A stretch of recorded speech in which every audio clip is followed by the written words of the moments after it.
Қайырлы күн оқырмандар, бүгін сіздермен ақша шақыратын техниканы бөлісемін. Егер сіз қаржылық жағдайыңыз төменде болып, қарызға кіріп, ақшадан қиналып жүрген болсаңыз, осы техниканы жасап көріңіз. Өте қарапайым, бірақ тамаша жұмыс жасайтын супер техникамен бөлісемін. Бұл техниканы қатарынан 27 күн бойы жасау керек. Бұл сіздерге қиындық тудырады деп ойламаймын. Ал бастайық. Күнде жұмыстан келген уақытта кіреберіс есіктің алдына, кішкене кілемшенің астына бір тиын тастап отырасыз. Оны алмайсыз. Ол сонда 27 күн болады. Күнде бір тиынды тастай да беруге болмайды. Күнде 5 теңгелік, 20 теңгелік, 10 теңгелік разные монетаны тастап отырасыздар. Былайша айтқанда, сол 27 күн болу керек.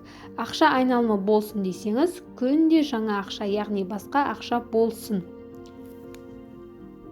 Күнде есіктен шығарда айтасыз: мен кірісімді өсіріп жатырмын, мен кірісімді өсіріп жатырмын, мен кірісімді өсіріп жатырмын деп.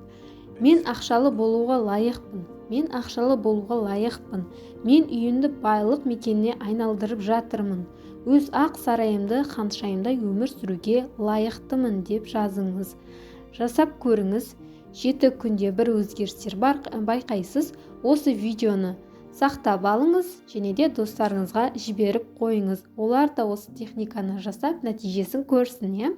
27 күн өткен соң өзіңізге және үйге қимай жүрген затты аласыз. Мысалға, ойлап жүрген затыңыз болуы мүмкін, үйге алсам ғой деген сияқты жиналған суммаға осы үйге бір зат аласыздар.